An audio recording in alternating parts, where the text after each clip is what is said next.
എടാ എന്തൊരു ദുഷ്ടനാണ് നീ.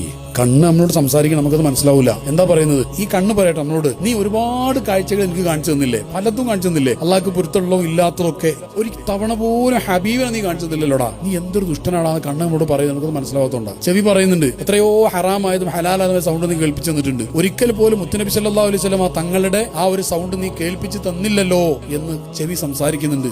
നമുക്കത് മനസ്സിലാക്കാൻ പറ്റാത്തതുകൊണ്ടാണ്. ഞാൻ പറഞ്ഞു വന്നെന്ന് പറഞ്ഞു, മഹ്ശറിൽ റസൂൽ എവിടെ ഉണ്ടാവുന്ന പറഞ്ഞു, രണ്ട് സ്ഥലം പറഞ്ഞു. ഒന്ന് ഹൗദിന്റെ അടുത്ത്, മറ്റൊന്ന് സിറാത്ത് പാലത്തിന്റെ അടുത്ത്. ഞാൻ എന്താ പറഞ്ഞെന്നറിയോ? നമുക്ക് ദുനിയാവ് നിങ്ങൾ എന്ത് ചെയ്യണം, നിങ്ങൾ എന്ത് ചെയ്യരുത് എല്ലാം പറഞ്ഞു തന്നു. എല്ലാം പറഞ്ഞു തന്നിട്ടും നമ്മൾ തെറ്റ് ചെയ്തു. എന്നിട്ടും അവസാനം തിരുവിശ്വാസങ്ങൾ ആ സിറാത്തിന്റെ അടുത്ത് നമ്മൾ നരകത്തിൽ വീഴാതിരിക്കാൻ വേണ്ടി കാരുണ്യം കൊണ്ട് അവിടെ വന്ന് കാത്തിരിക്കുക.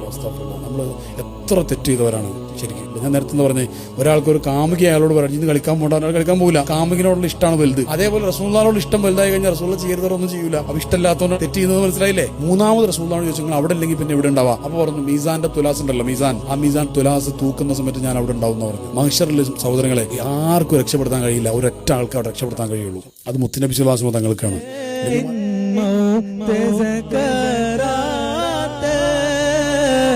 ഏറ്റം ഖബറിലെ ഉൽമത്ത് എടങ്ങേറിൽ ഖിയാമത്ത്